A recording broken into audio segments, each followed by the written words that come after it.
Hey, what's up? What's up, Crabs? Nothing much. It is Friday.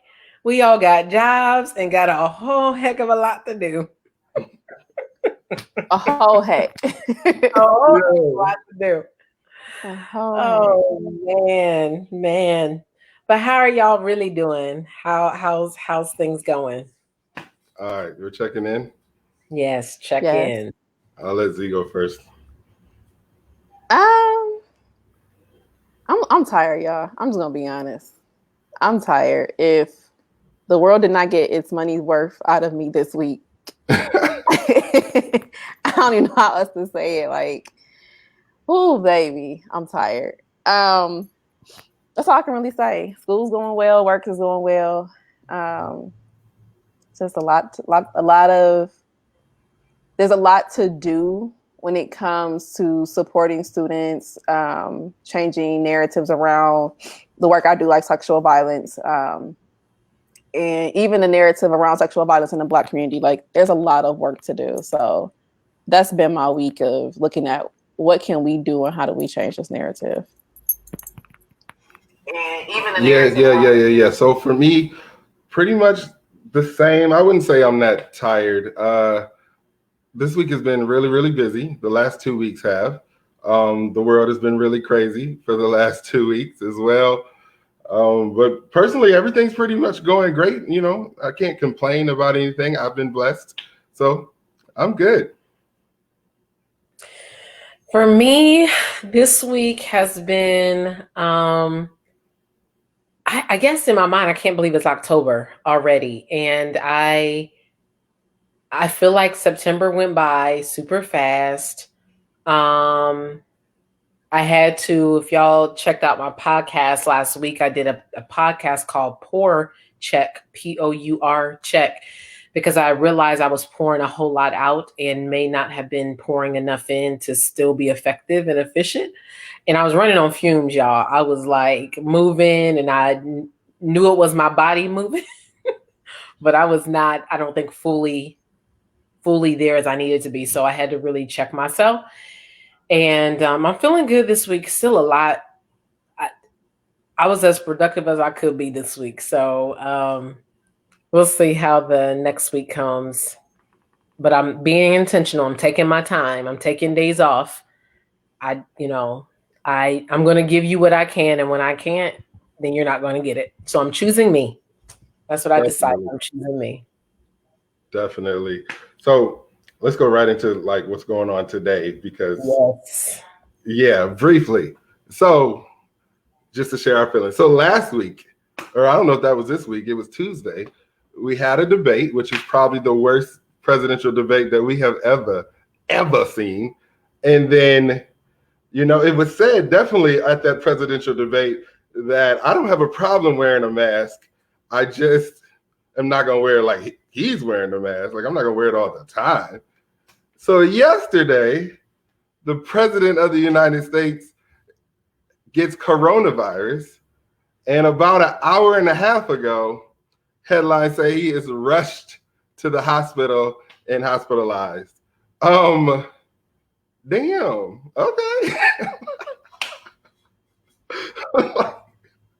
Damn. Yo, I just felt like we had to talk about this just because in the future, in 2 weeks, this will all be over with. And as we talk about coronavirus today and how it is going to affect our students, the leader of the world has said how unimportant it is to take precautions. And now this person has coronavirus and is hospitalized. It could be fake, it could be real. I don't know what it is, but damn. Brandon, stop. I mean, because I'm not laughing about this man having corona, because I don't think anybody having corona is a funny, I think that it's a sad thing. I think what it is, though, is that, like, my mom and I went to the grocery store a couple of weeks ago, and this woman had her mask, like down here on her chin. And my mom and I mask up, getting our hand sanitizer or whatever. And this woman was like, well, it's going to be over in November anyways. And it's like, really? So then it's like you have this situation where the leader of our country is talking about is not that big of a deal. Now all of a sudden it is. because it's now impacting him. And that's the one thing I am concerned about. People are seeing this as, well, until it touches my life, then it's not that big of a deal. And so we're not making the right decisions to prevent or be safe. And so, yeah, it's tripping because I wonder, unfortunately, it makes you wonder, is it really real? Yeah. And I think that's the sad part. Like, why are we in the place where we're even having to question somebody's health or question if it's real? Because there's a lot of people that are dying from it, but it's crazy. That's all I got to say. I think the thing that trips me out is you hit it on the head, Steph, talking about like it doesn't become real for some people until it impacts them personally. And that has been shown in like how our governors have been deciding on like who's reopening, how they're reopening, and where you're reopening. Like North Carolina is one of the states that I think is just actually like started to really, well, Chicago, I mean, Illinois is still having people work from home as well. And so I think some in New Jersey, so like these bigger cities had taken precautions a little bit longer to say, okay, we're going to have people who can work remote. Where you have my state, like we opened back up May 1st, and it was like, we don't care what happens with you. People are still getting the virus. People are still dying from the virus. Like nothing has really changed, but it's not impacting those individuals who really have the means to say, okay, I can take off a month from work, i.e. our governors. I can take off this time from work, i.e. these big corporations. Like I can afford that because I have the means for it, where everybody else is. And the biggest push was we have to open the country back up to open up our economy. So we can't continue to work from home because the economy is struggling. Well, actually, the economy is still struggling. We still have people who are unemployed, who actually have lost their jobs. And you stop giving them additional support when it comes to the extra unemployment stipend. So people who are evicted from their homes because they were still not able to catch up on their bills to pay for that rent. Like it still didn't change anything. So yeah, we have people who are dying, but we also have the displacement of individuals who now are out because of employment deficits. So yeah, for him, I'm hoping it's not a hoax. I'm hoping he's not trying to do, because somebody has to like, he's going to end up saying like he took the vaccination, it worked very well, and now they're going to push this as being a political ploy for him to win the election in November because he supports whatever vaccine that comes out from whatever trial. But okay, y'all go for it, because I feel like I'm gonna be one of the people sitting back watching the zombies go in there and take this vaccination, and y'all come out with some other health issues. I'm sitting back like, okay, so I mean, that's, and I feel the same way about the flu shot. Like, oh, y'all end up having the flu. I'm sorry, I've never had the flu, and I never had the shot. So make it make sense to me. If you're gonna give me, go ahead, be the test dummy. Go with the various trials. We'll see what happens to you. At the same time, he's also like 70 something. And almost majority of people who are passing were older and had health complications. He really has not been transparent about his taxes. So I'm curious to know if he's been transparent about his health. So it's a lot in it. I'm sorry. It's all good. I think it's a very good. Brandon, I didn't want to cut you off. Are you going to say anything else? We can go to town, and we have some special guests with us tonight, so I don't want to cut you off. No, I'm done with this. I'm done with that conversation. But I think it's an important conversation because it leads into our conversation tonight. So if you all seen our flyer, we are excited to welcome some amazing guests tonight. We're going to start off with one guest who is a college student. All of our guests tonight are college students. So we'll bring him in and we'll let him introduce himself. Hey, Hunter. Hi, how you doing? My name is Hunter Walden. I am an accounting major at the illustrious Prairie View A&M University. This is actually my first year in which I'm actually playing baseball. I'm a shortstop, and I'm actually Mr. Freshman as well. Awesome. You got that good introduction. I'm sorry, y'all. If you don't know HBCU royalty, he got the introduction down pat. Whoever's your advisor, Hunter, A+. They taught you well. I was waiting. That was your touch right there. Like, are you gonna get this right? Like, is he gonna come through correct? If not, we're gonna kick him off right now. But got it, man. That was it right there. So I do want to say this for anybody who is not like familiar with HBCU culture, right? So Mr. Freshman is the male representation for the freshman class, right? And so when you come to our campuses, you'll see campus queens. If you are an older HBCU person, then you will know of Campus Queens, but you may not know of the full Royal Court. Like 25 years ago, they started embracing males and started embracing class representation. And so that's who this man is. When his students are on campus, the freshmen, they are looking at him as a role model, somebody to guide them, the way he dresses, the way he looks. He is your aspiration, right? So I just want to make that, because I know a lot of people aren't familiar with Royal Court. And when he gave that title, they probably thought he was being extra.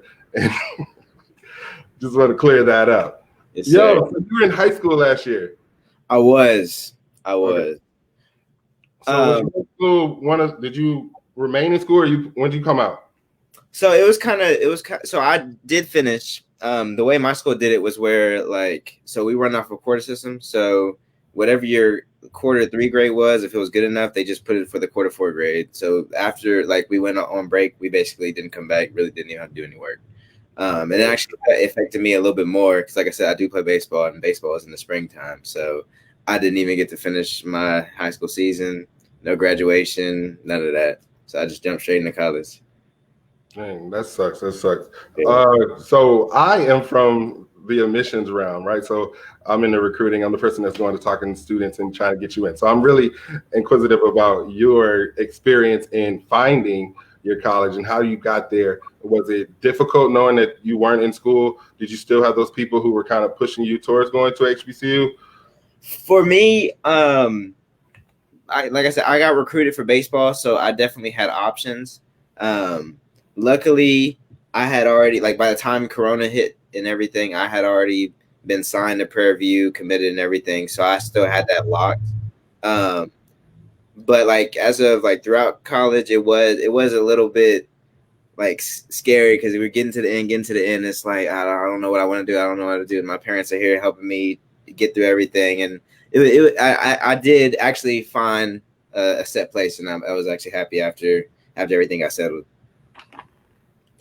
So a little bit, Hunter, thank you once again for joining us this evening. How did it feel like you, if your high school was like other high schools, you all stopped around probably that March, April timeframe. So that was still maybe about what, 2 to 2.5, 3 months left of school. And they're just like, hey, whatever you did then, we're going to just roll it over. How did that impact you and your feeling? Were you ready for college? For me, it was like I had been ready for college since senior year started. I think senioritis hit way too early for me, but it was still like I still wanted to finish high school, still wanted to, like, get that experience in my life that everybody gets. And I didn't have the worst high school experience, but I didn't have the best. So it didn't affect me like deep to my core where it's like, oh, I can't tell my kids about my senior year of high school. But it was still like I can't relate to a lot of people on some stuff. Like I didn't get to cross the stage. I had to go to Zoom. Like it's different. But overall, I feel like my high school did any and everything they could do. We were just put in an unfortunate circumstance where we weren't able to finish. And the transition wise, it was, most people got thrown into it, but I really got thrown into it because I did Prairie View's summer program. So I was taking classes in the summer. I was knocking out like 12 hours in the summer. And it let me know what college was like. I definitely did not know what I was getting into, but it was a good adjustment period. So, yeah. That's a sell. So summer program. So I'm excited because we worked with student enrichment programs and we've had those opportunities to create those programs. So it's good to talk to a student at another university who participated in there and hear success stories of how they've done it. All right. So that's pretty dope to me. So when you were looking at Prairie View, did you have the opportunity to visit? Of course. Oh, of course. Yeah. I visited and I came on homecoming. So I definitely got to experience what Prairie View was like. You were, okay, homecoming, not when you're supposed to be there. Yeah. Not your senior year at homecoming. Senior year high school at homecoming. Hey, now I'm just like, I can't wait to be able to experience it as a student. That's my main thing. That's what's up. That's what's up. All right, so we're gonna bring on the other students as well, so we can have a conversation about how that first year kind of looks for you guys.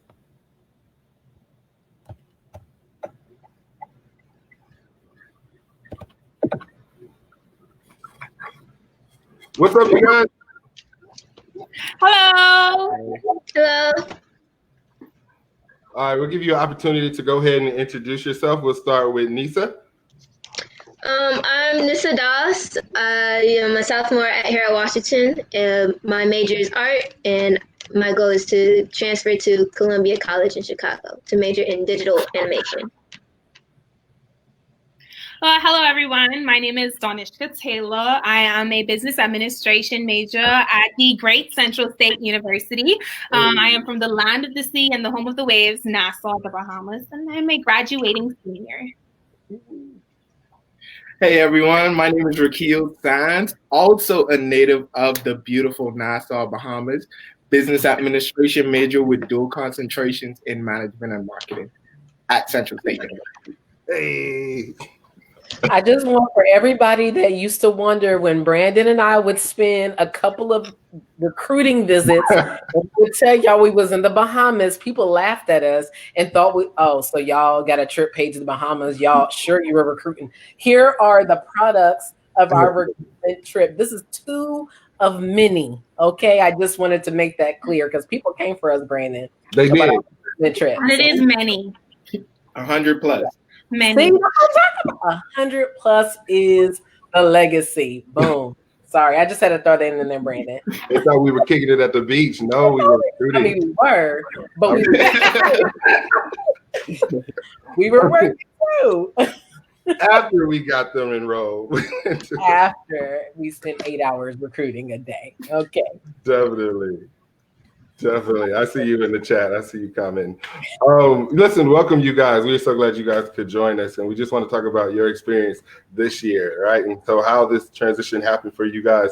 You guys were in college when this happened. And then the international students, man, that's got to be a change because you're not even in your home country when you're getting put out of school or getting taken off the residence hall. And so we could, at least start with last year and how that affected you and what kind of happened when COVID hit. We can start with Nisa. So when it first started, my classes were not prepared whatsoever. So I was taking 4 classes, and 2 of them, we didn't have any Zoom meetings whatsoever. And my math teacher, he was an old guy. He was trying his hardest, but he had no idea what he was doing whatsoever. He would show his book through a camera like this. And that's how he would teach us with his math book. And he got better on the last day. He figured out how to work the whiteboard and how to write and everything, but that was on the last day of class. So it's a little stressful. That's cool. We go to you guys, Raquille and Doniska. Last semester, when we had to make that transition, for me, it was a little bit smoother. Most of my teachers last year, it wasn't a huge age gap. So a lot of them kind of knew what they were doing with Zoom. I had Zoom calls for all of my classes when we went online. The only issue was I don't think that teachers were, professors, I apologize, were effectively trained when it came to Schoology or using Zoom. So we had a lot of technical difficulties. I know a lot of students were complaining about not understanding the work and not being able to gain a higher level of clarification on these assignments. Another issue that we had was communication. Like sometimes teachers weren't responding to messages promptly. Sometimes tests would exit without without like it being their fault. It was a lot of like, because it's technology and technology has glitches, all that, and a lot of professors weren't being understanding of that. There was also like a issue with professors uploading like 6 assignments a day. We have lives, like, and and I don't mean to say it like that, because yes, we are college students. However, 6 assignments a day from each class. How long are y'all trying to have us occupied? There are students that don't have access to the internet. There are students that had to go home, have to work. There are students that don't have electricity, don't have internet, they don't have the resources to fully do the things that are necessary for this class. So those were the hiccups and things of that nature that we had on this side. So for my experience was kind of different. So for the most part, my professors were prepared to transition to online learning. So for that, I was grateful. But one of the things that like was scary was that you had to abruptly just get up and leave. So we were on, was that spring break? It was spring break. We were literally on spring break. It was spring break when the pandemic fully hit, and a lot of people weren't even on campus. So you left your belongings here, and for months you didn't have access to your personal items. So it's like, you kind of living off of like the one suitcase that you took to Miami right. with you. So in addition, like, to keep in mind, we aren't from here. So it's like the transition for a lot of international students wasn't the easiest either, because normally when you leave for the summer break, you have time to put your stuff in storage. You're not going to travel with a microwave and a stove and all these different items with you on the plane. It just doesn't make sense. So a lot of people were caught off guard, and you had to find storage and find your money for your plane ticket to head back home. The situation got even scarier when all these updates started coming out from the federal government. Go home. Go home. Essentially, that's what the notice had said. But even coming back, it was scary because you had to go through all these different tests and all these, and if you're coming from outside the United States, they automatically think you have COVID. Okay. So it was that, and also if your classes weren't hybrid classes, or if you weren't meeting in person, you weren't allowed to come back into the United States. So it was that whole process. I think because it was so abrupt, it was scary for a lot of people. Those are all, I mean, wow. And I remember when the articles that came out about how we were going to work with international students in the transition and how classes, and I mean, I because my role now at my current college, I don't work as closely with international students, but I know if Brandon Davis and I was on campus, we'd probably be like, okay, where can we hide them in the house? We'll be having cats. We've been cats in the house and making sure the kids is taken care of, and like, well, Brandon, we won't go there. So another question I had for Nissa and Raquille and Doniska, like, how were the support services? So you all talked a little bit about your class experiences, but those non-academic departments, how did they interact and engage with you all? What were the experiences? What kind of support did they provide you? We could start with Nissa. So they always reminded us that there is tutoring, and sometimes they would actually have an actual tutor sit with us during class and remind us both in the beginning of the Zoom and at the end that they have office hours at this time. Stephanie's team. So there were some resources given to us. The university did what it could do. Whether it was efficient or sufficient, that's another question. They did provide online tutors. They were sending links for like different like different learning like links and stuff like that. It was basically to help you through your courses or whatever. I wasn't one of the students that actually used one of the resources because I was kind of confused myself. So I don't know if Doniska had used any of the resources, but that was it for me. I know that we had resources from NAMI. With NAMI, what they were trying to assist with was basically like your mental health, honestly. So they were sending things that you could like meditate to, relaxation methods, tips and things like that from school. We would get emails from the VP like on a daily basis, just like checking in and things like that, which, we do appreciate because it was a lot of students that were home, and home creates that environment for some people of depression. And so for them to just make that effort, it just was saying like they cared, especially as a student organization with students being home as well, and just thinking about efforts and ways they could contribute to the mental health of students. We also had a student by the name of Essence Maki throughout the entire pandemic. She was just going for it for students, sending out emails. Hey, the students are battling with this. The students are battling with this. Hey, y'all, share this word about this. When you sign up for this thing, this can help you with this. Hey, sign up for this. You can get a scholarship for this. Hey, sign up for the Leadership Institute. So people constantly reminding students of, hey, the semester is done, but let me be this liaison for you. And she was doing this as a sophomore. So we were so proud of her, even with coming back and just having so much efforts toward the student body. So that's what we did, like non-academically.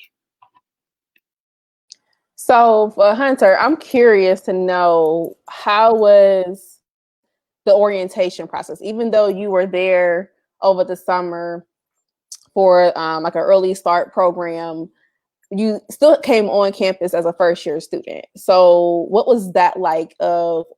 It's not a traditional maybe first year new student orientation or a traditional welcome week, but what was that process like for you going through the COVID, the social distancing?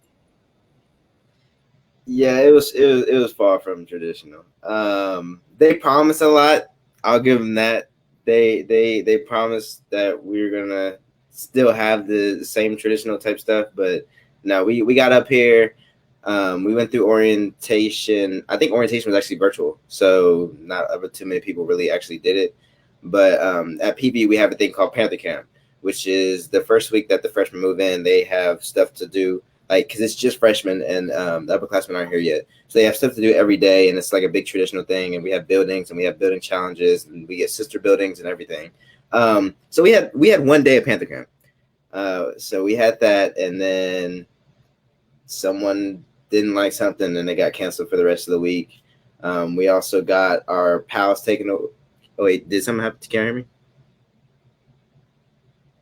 No, you're still there. Brandon's playing with the features. Yeah, so we have a thing called pals, which is basically like upperclassmen, like upper class mentors. So they like tell us where everything is, like put us on game for a lot of stuff. We got them taken away as well. So we were supposed to get visitation, didn't get that. So we really haven't really had a freshman experience. Me and Miss Freshman are actually trying to do what we can to have events and do things to get that experience back. But it has been a struggle. So one thing I want to ask, because I know that Hunter, Raquille, and Doniska, all three of them are on a residential campus and staying in residence hall, and Nissa is a community college student and commuting. So I guess starting a little bit with, I'll start with Nissa, then the other three. What is that kind of commute or building relationships like now for you with your peers in light of this semester? So Nissa, I'll start with you with that. So I kind of didn't want to risk commuting. I live kind of far. I got to take 2 buses and a train if I ever took classes at here at Washington, and I thought that would be really unsafe. So it wasn't this semester, but last semester, I would always I made a Zoom meeting for me and some of my classmates to where we would study together because some of us would always be so confused. So instead of just commuting to see each other, we had annual Zoom every 2 weeks to make sure we did the homework or we helped with the tests. We text each other about like, I don't know what to do. You don't have to give me the answers. Just help me figure it out. And we would just do that. Nice. Raquille, Doniska, what about you all? How are you building relationships? Are you all having visitation? That fake visit, that not so official. Remember, you all She's an RA. Visitation, what is that? Okay, so as a resident advisor, from going through training, I honestly see why, Hunter, I'm so sorry. And I'm also in a freshman residence hall. So we really cannot have like any forms of like get-togethers or anything like that. So we're just trying to follow state regulations. So we're doing that. We kind of can't be like, hey, y'all, like how we would usually do. We'd be like, come downstairs, let's have some karaoke. Now it'll be like, okay, y'all want to do karaoke? 2 of y'all got to come down. Y'all have 10 minutes to sing a song, go back upstairs. The next 2 come down. Like, that's how it is. I am still forming the relationship with my residents. I would do suite visits sometimes. So I visit them by suites with mask on. Just sometimes just going to communicate with them, because as a resident advisor, you want to still have that relationship with your students. So it's like that. It'll even be sometimes we're like, okay, we're just about to have a dance party outside. Everyone just stay apart. We can do this by floors. And this is exactly what's going to happen. But in terms of visitation, yeah, Hunter, it's not happening. Yeah, that's not going to happen. So I have a different living arrangement than Doniska. So I stay in apartments on campus. So my space is pretty big. So and so my apartment has 2 rooms, me and my roommate, and it's kind of spacious. So I mean, we keep each other's company when we are like actually there. And some of the Bahamians, they drop in every now and again. But I mean, as far as socializing with the campus, it's been slow. Mm-hmm. But we are putting again, like Doniska said, we are putting together efforts to make sure that people stay safe, but they still get to socialize and mix and mingle with each other. The state regulation right now by Governor DeWine is you could only have 10 people like in a setting together, but you still have to follow that 6 feet rule as well as wear your mask. And one thing that I would add to that though is our world is changing. Like, this is our new reality, and you have the option of mixing and mingling and catching COVID. So for me, the option is quite clear. The decision is already made for me. I would rather stay away and make sure I don't get COVID. But I think one thing that we are trying to do as a university is keep students mentally okay, because from being in your room, I don't have windows in my room. So like, even I have to go outside sometimes because it's like being in there can sometimes get so dull. So when you go outside and you just have a little morning run, the Greeks have sometimes been doing stuff. I know the members of Kappa Alpha Psi on our campus, they kind of have like days where they just go jogging in the morning with students. Is a lady on the name of our campus by the name of Miss Sonia Hunt, and she does her very, very, very best to ensure that students are mentally okay, communicate and reach out. And sometimes, it just takes, and this is a HBCU, so sometimes all it takes is like a, hey girl, hey, what's up? How you doing? You okay? How you doing in your, in your classes, this, that, and the third, and just, adjusting to, as Raquille said, our new norm. She didn't give us a shout out. That's okay.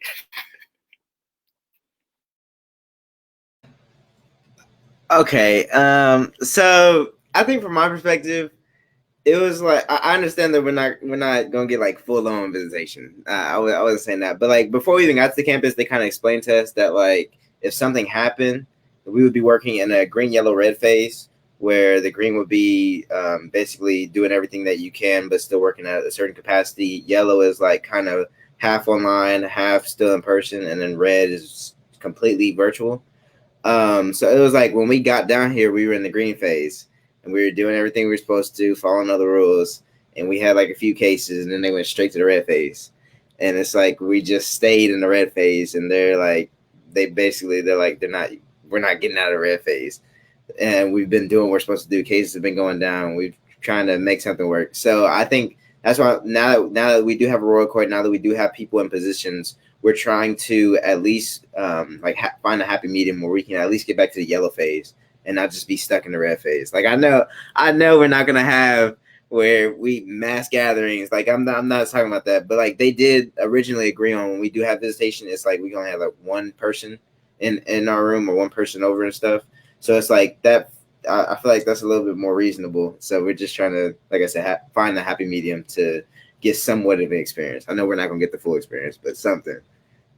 Hunter, as an HBCU alum, you were never going to keep visitation anyway. You were never going to keep it. It was going to be gone within the first 2 weeks, even if coronavirus had not hit. Welcome to freshman year. So I'm going to say this as a former residence hall director. You would definitely have lost visitation within the first 2 or 3 weeks of school. So I co-signed Brandon. It was gonna be gone before homecoming. Just know that. Definitely. That is just part of the process. And that's another thing. Another thing that the student body is frustrated about is like they're saying we can't have visitation where it's 1 or 2 people, but they're having in-person class. It's like we can have 30 people in one room, but we can't have one person over. Like it's just like trying to make it make sense, basically. Well, I don't know. You look like you was gonna say something. Doniska, did you have something you was about to add? Because I can see your face. Hunter, but are y'all distant in classes? Personally, yes. I don't have any classes. And then let me tell you what happens when we bring y'all to the residence hall. When y'all get in the residence hall, y'all have a nice little party. Okay, y'all get together, y'all hugging on each other, y'all loving on each other. Now, exactly. I'm gonna mute her. That's what happened. They're hugging and they're loving. That is. And it's a good thing you don't have to deal with residence halls quite yet, since you're at. She's like, "What is this?" So go ahead, Nissa. I have enough trouble with my mom. That's over. But no, Hunter, you brought up a good point. So because there's tons of colleges, because when you were talking about you all had like the color code, the red, yellow, green kind of situation. A couple people got COVID and then y'all went back to red. I mean, there's tons and tons of articles that we've seen thus far where colleges had opened up. I think it was like Notre Dame and some other colleges opened up for the semester. Then some people, as Doniska said, they was hugging and loving. All of a sudden, there's like a whole 100+ people with COVID. And now it's going back to, we're going to go back to remote. I guess for me, as an administrator, you're thinking in your mind, like, okay, we want to make sure we're safe. We want to make sure everything is fine. But for students, I mean, do you all feel like your institutions have like a stable plan that they're working on right now? Or do you feel like you're kind of ping pong around back and forth, this semester thus far? Yes, I do think. Shout out to Central. Okay. Firstly, when we got back on September 8th, the entire campus had to take COVID tests. So the entire campus. So we have close to 1,000 students that live on campus right now. Every student was tested, and I think we only had 6 cases. And since then, I haven't heard anybody had to go home or be quarantined for having COVID. And 2, From Pirate Week, that's when only freshman students, that's what we call our freshmen, pirates, before you become a marauder. Pirates, when they came back, everybody who was on campus, the residence advisors, the pirate ambassadors like myself, all of us were tested. All the staff were tested. And student leaders were tested twice. Right. And the first one was ridiculous. They put that thing in my brain. It was ridiculous. But they place safety measures so to keep the campus safe, student and faculty alike. They have areas, if you do feel sick or if you do need to quarantine, they have specific places where you could go quarantine for your 7 to 14 days or whatever the protocol is. But they have those measures in place. And I feel safe at Central because they took those steps. In your residence hall, you can't come out your room to visit someone else, like to walk down the hall to throw out your trash without wearing a mask. Like, these are simple guidelines, but because people stuck to it, because we want to be here for the rest of the semester, because people stuck to it and we want a spring semester, we followed the guidelines. And I guess if we were at PVA&M, we would have been in the green right now. Not too much on my HBCU.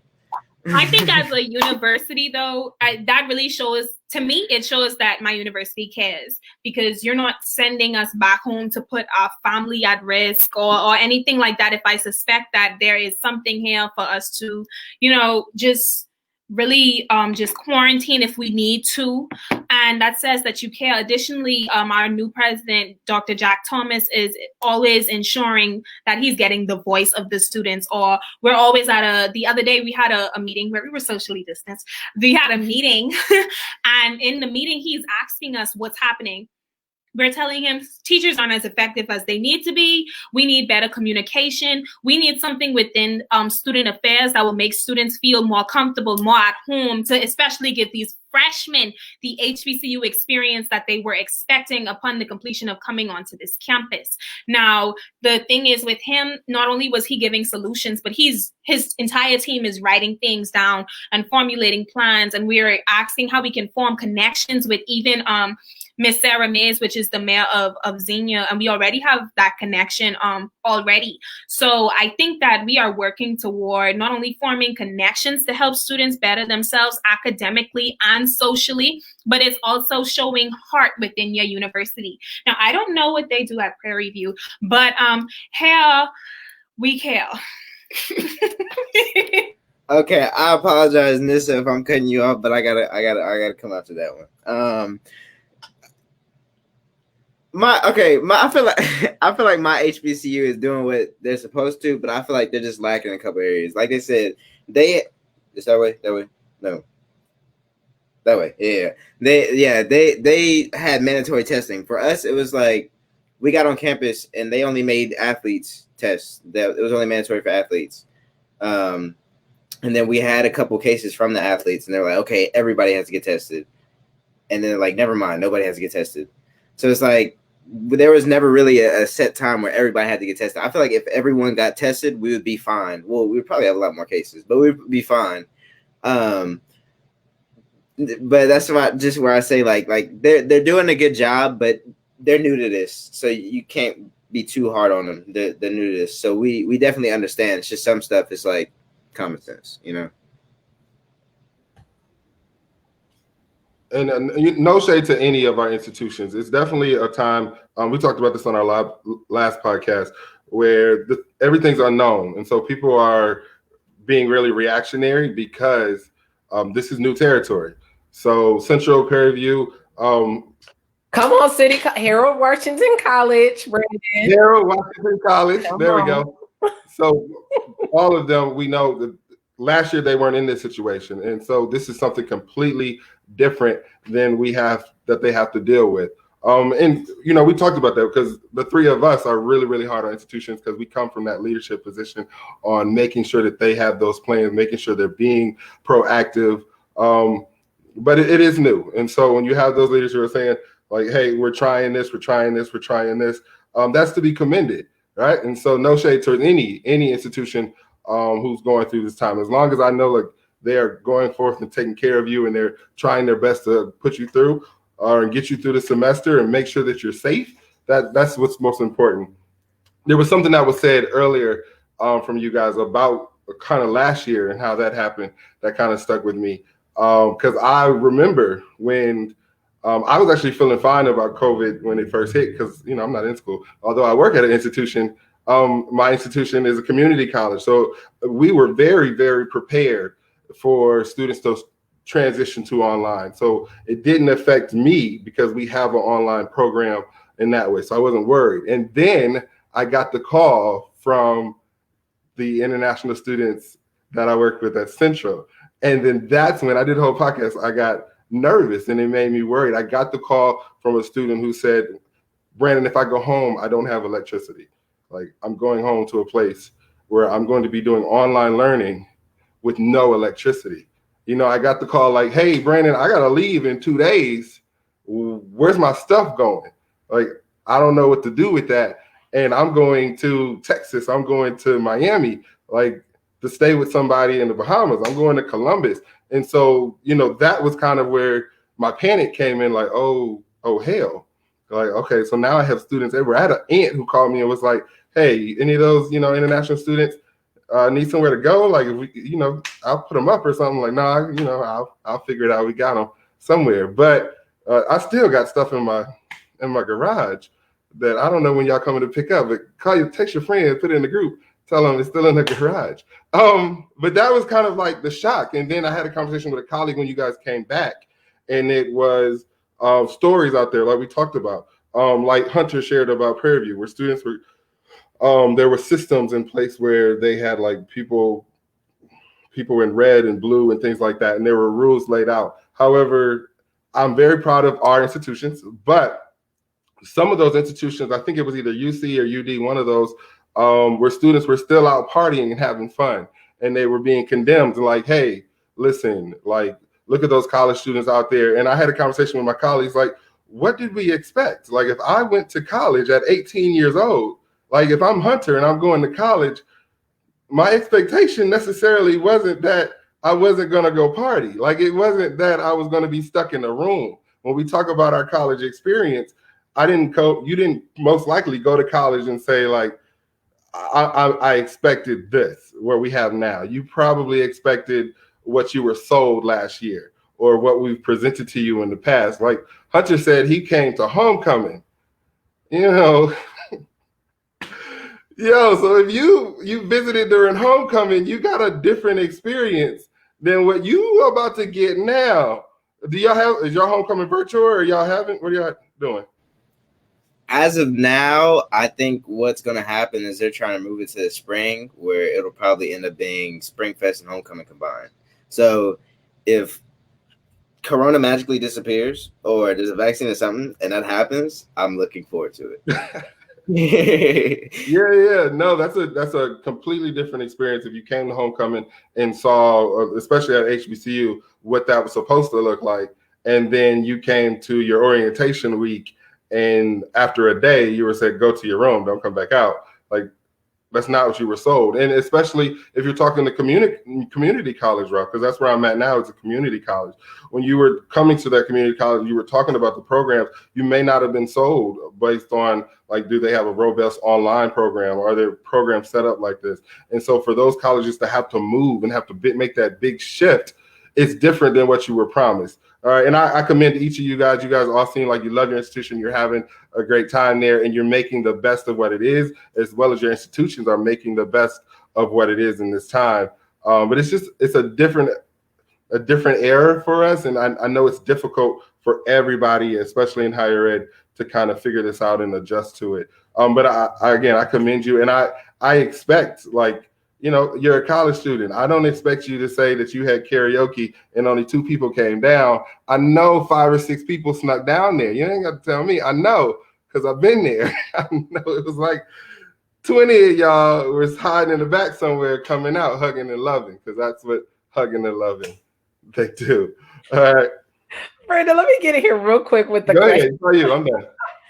So specifically for Nissa and Doniska and Raquille. So all three of you all are in your final year of your institution.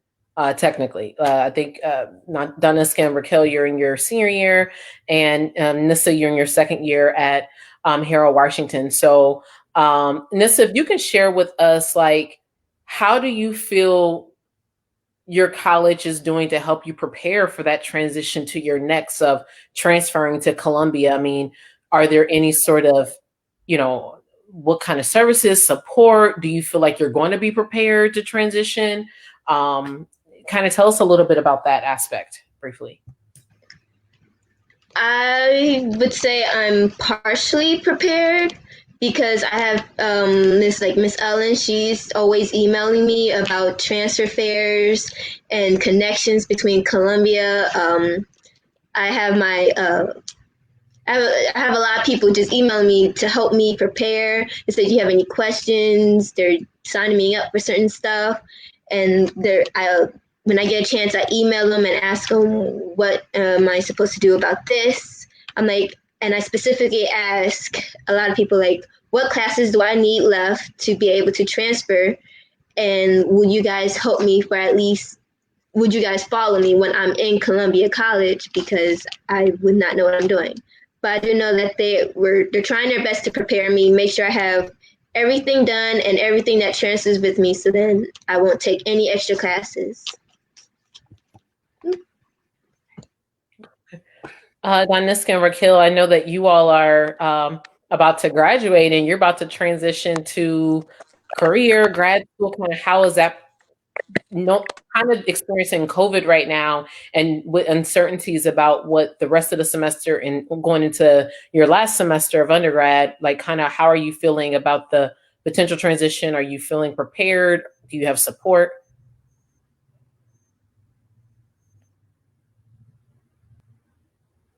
Uh-oh, you all are on mute. Unmute yourself. Oh, okay. So I'm acting like everything is okay, but I'm scared out of my mind, to be honest.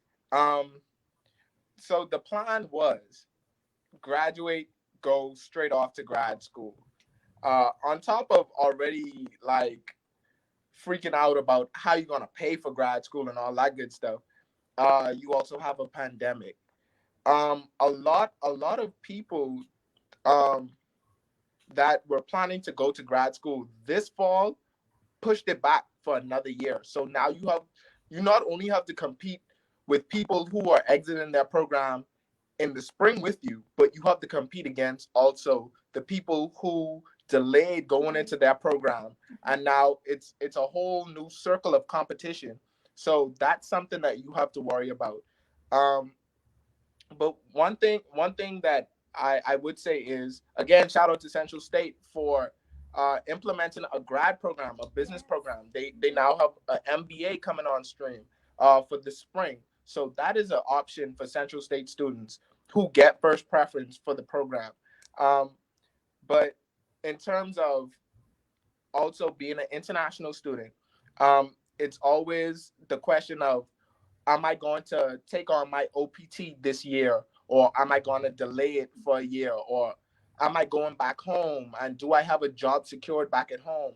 Do I get sponsorship in the United States? How long do I want to stay? It's all these different factors that come up as a senior, and I'm gonna tell you, it's beginning to be overwhelming, but I'm keeping it together. I also believe, going with him, on the outside, we're A-okay, yay, graduating seniors. On the inside, we're like, oh my gosh, we have like 2 months to figure out where we want to go, how we want to do this, how we're going to have the money to pay for this, which scholarships we're going to apply for, things like that. But as he said, once again, shout out to Central State, because there are resources on campus that assist and help you with grad schools that you may want to go to. They have lists. They have things that we can research. They have people put in place within each college that we can gain assistance from. Career services that readily prepares you for obtaining your OPT, your CPT, things of that nature. So not only am I happy with how much they prepare us for the professional realm, but I also feel a sense of comfort within my frantic, because it's comforting to know that people are advising you from this way and that way, and even if you don't decide to go this route, you can go that route and you can still be successful with wherever you want to go.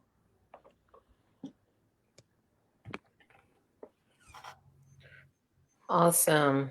Awesome. This question, and this is my final question, but of course, Z and Brandon may have more, because I want to have all of you answer this, and I'll start off with Hunter. Can you all share with us, because you all alluded to it a little bit, but what has been kind of your mental health space for, coming into this semester with the pandemic, having to do all these different things on your campus, in your campus, and then personally, like, what is your mental health like? How are you staying healthy mentally and emotionally and physically, spiritually, all that? So, Hunter, we'll start with you. One thing I will say is that even though we aren't doing that much, being on campus has helped me mental wise. When I was taking the summer classes, it was tough. It was tough, especially just coming from high school and just being thrown into college courses. Definitely went through some mental breakdowns, and it was tough. It was definitely tough. But being on campus, even though it's not the full experience, you still have some things going on. You still have friend groups you're able to make. You're still able to socialize with other people. So you're not going through it alone. So that helps a little bit. There's obviously more things that can be implemented, but mental wise, I feel like Purview is doing its job.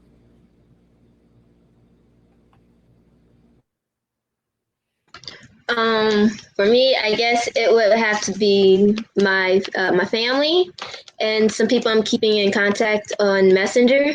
Especially my mom. She helps me a lot, because during the summer semester, I had a breakdown on an exam that was due in 2 hours, and I deleted all 5 pages.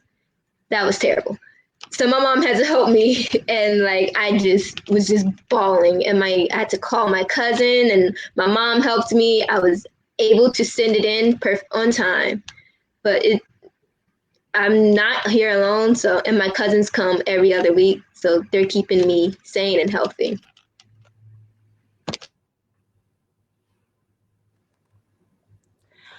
Honestly, I was excited. I was like, oh my gosh, exams online. Yes. I was so happy at first. Academically, I don't have an issue with it. Especially and with being on campus, I can sometimes go and visit professors and be like, hey, I had a problem with this assignment. I got closed out of this. And usually my professors respond to me. So academically it was okay. Now, as I said before, my room does not have a window, so I usually have to go outside sometimes to just take in the sun. Honestly, mentally, I'm just like, okay, what can I do for the freshmen? And then I was like, okay, what can I do for Doniska? Because hi, hello, this is you. So I write in a journal daily, and I'm honestly okay. I sometimes go out with friends just to go get a bite to eat and things like that. You have to take those self breaks and things like that. Sometimes my residents will come, hi, no, I'm on break. I need to regain whatever I lost from yesterday, because being an RA is a 24-hour job, and so you just have to regain and regroup your thoughts a lot of times. So I write a lot, and I just take in the fresh air. Now, exercise, maybe I can get into that later. So, like I said, I am keeping it together, and I feel like I'm keeping it together because I have people to keep it together for.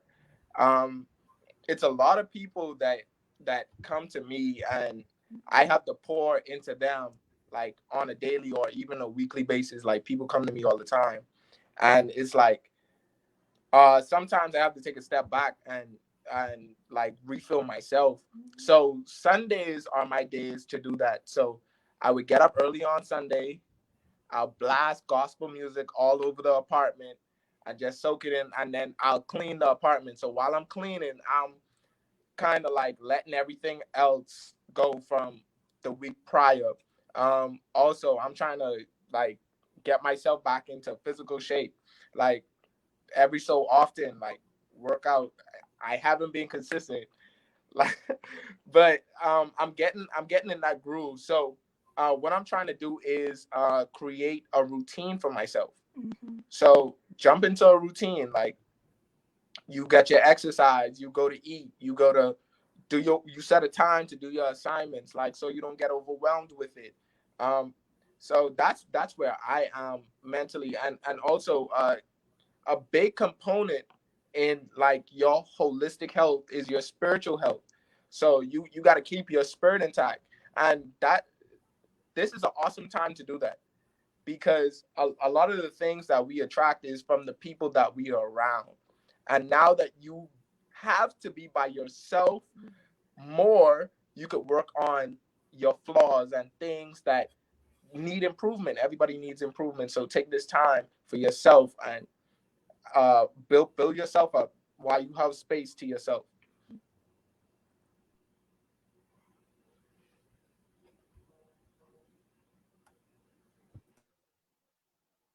So we want to um, thank you guys for being a part of this broadcast. But before we all wrap this up, we want to ask you guys to either share some words of encouragement for your classmates, or if you have stuff that's been pressing on your mind, what are some suggestions for administrators? Like Brandon mentioned, this is a brand new thing for all of us in higher education. So we won't get things right all the time, but then like we also see things differently as administrators. So what we think is the best approach or the right thing to do, or will be received well for students, typically, not saying always, but there's times where it just does not. Students do not connect with what we are intending to take place or to happen. So if you have some words of encouragement for your classmates, you can share that. But then also, if you have some suggestions for administrators as we're trying to still figure out COVID, feel free to share that. Can we start with, I'm going to start with Hunter. Some words of encouragement would be with a few months that I have been able being a college student. I've learned that college is about adjusting, and especially what we're going through right now, it's a big adjustment. So if things aren't going your way, it's okay. Just keep pushing through it and find a way to adjust. Now, some words for administration, I'll probably just say, don't be afraid to ask for some student input. Obviously, that you're gonna get some ridiculous responses. You don't have to listen to everything, but just be able to hear out the student body just a little bit. And if you hear something that you like, be able to implement that. Just be open minded, basically.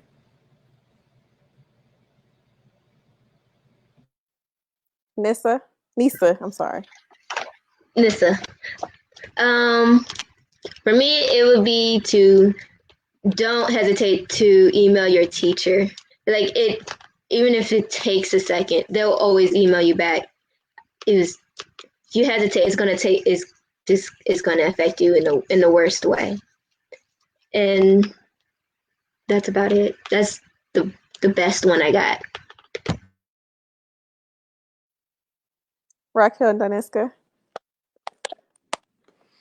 I would say that if you are a student leader, please communicate with students on a daily basis to find out what they want, because not only are you a liaison, but you are a form of communication from the students to the administration. So if you are a student leader, then to whom much is given, much is required. And it is your responsibility to ensure that the students are okay mentally, academically, and physically at all times. As a student, one thing that I do recommend is please go outside of the dorm sometimes, even if it's to just take a walk, Have an activity with yourself, meditate, things like that to feed into, as Raquille said, your spirit and your mind and your heart and your body and your soul. As administration, I think I would like to just see from administration more involvement, more questioning, more how can we do this better? How can we make you all feel more loved at this school? Because honestly, with historically Black colleges and universities, it's all about heart. And that's where we thrive, with the heart. So for us to know that our administration cares about how we feel physically, spiritually, mentally, then we feel protected, we feel loved, and we feel cared for. And I think that that's all students want. So for me, that's all I would say. Okay, so I'm gonna start with the administration aspect of it. Um, don't be afraid to ask. I think a lot of times administration gets a lot of like big headed. Oh, I have 20 years of experience. Nobody is experienced with this. This is something brand new for everyone, and for it to work for everyone, everybody's input has to be considered.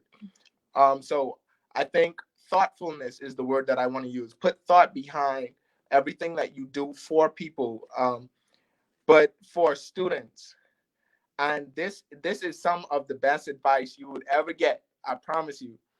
As a freshman, write down exactly what you want to do during your tenure in college. Write it down. Um, you might not know exactly what that is, but as far as you could get it, write it down. And then every day you actively work toward accomplishing everything on your list. As a freshman in 2017, I had a great example in my Mr. CSU. I saw that that is where I wanted to be in 4 years. And I wrote down everything that I wanted to do at Central State. And there were 16 things on my list. And by the end of my sophomore year, I had crossed off everything on my list. And I made another list for my junior year to my senior year. It works. You write those things down, you speak those things every day, and they will manifest. Mm-hmm. Work towards them every day. You will see the good results. Come on, you better manifest some things and speak it into the atmosphere. I love that. Yes. I knew you was a good recruit. I'm sorry, I'm so goofy. Brandon, go ahead, say something. Get me off this microphone. All right, you guys. So listen, we really want to thank you guys for being a part of this and sharing your experience with us. If you don't know us, like personally, each one of us, we are advocates for you guys. Continue to reach out to us. I know that when I am on your campus and I may show up at a homecoming, I'm just saying, I'm gonna be yelling at your name like, "Hey, what's up, man?" So definitely keep in contact with us, and we'll talk afterwards at this. But thank you for sharing that experience. Thank you for sharing that journey with us.